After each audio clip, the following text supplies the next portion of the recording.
For our first reading, we're looking at the book of Genesis, chapter 2, and it's talking about the creation of mankind.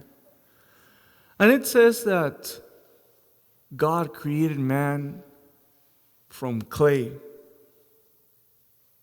It says, the Lord God formed man out of the clay of the ground. A couple of years ago, I was reading a reflection on Joseph Ratzinger when he was a bishop of Munich.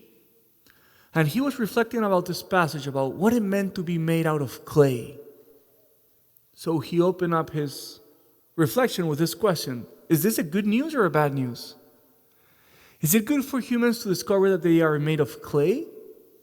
Is this something positive or negative for us? And he says it's both positive and negative. He says it's positive because when in the Bible it says that we come from clay, we are setting ourselves apart from other myths and explanations of the origin of human beings and many of the religions and cultures that coexisted with the Israelites said that mankind came from evil spirits, that in our origin we were made by evil spirits. So he says that in the affirmation of us being made by clay, there is a positive statement that we do not come from evil spirits, but our origin is positive and it comes from the good clay of God. But he also says that there is something negative about the clay. He says that us being made of clay is a reminder of our mortality, of our limitations, of the fact that we are, that we have our own limitations. But he draws a further reflection about us being made by clay that I thought was equally insightful. He says that the fact that we're all come from the clay, it means that we have all equal dignity.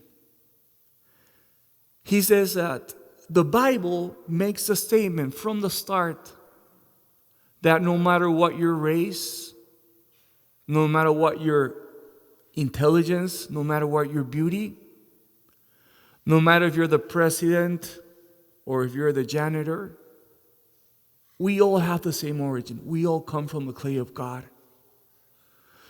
So Ratzinger saw in this affirmation of us coming from the clay a decisive posture against all form of racism from the Bible, even in its first pages. That clear understanding that we all have equal dignity, that we all have equal rights, that we are all the same in our foundations. We all come from clay. So let us today remember that we come from a beautiful origin. God has loved us into creation, that we come with our own limitations. We are created beings, and that we have the duty to recognize that we all come from the same clay, that we're meant to love each other as neighbors.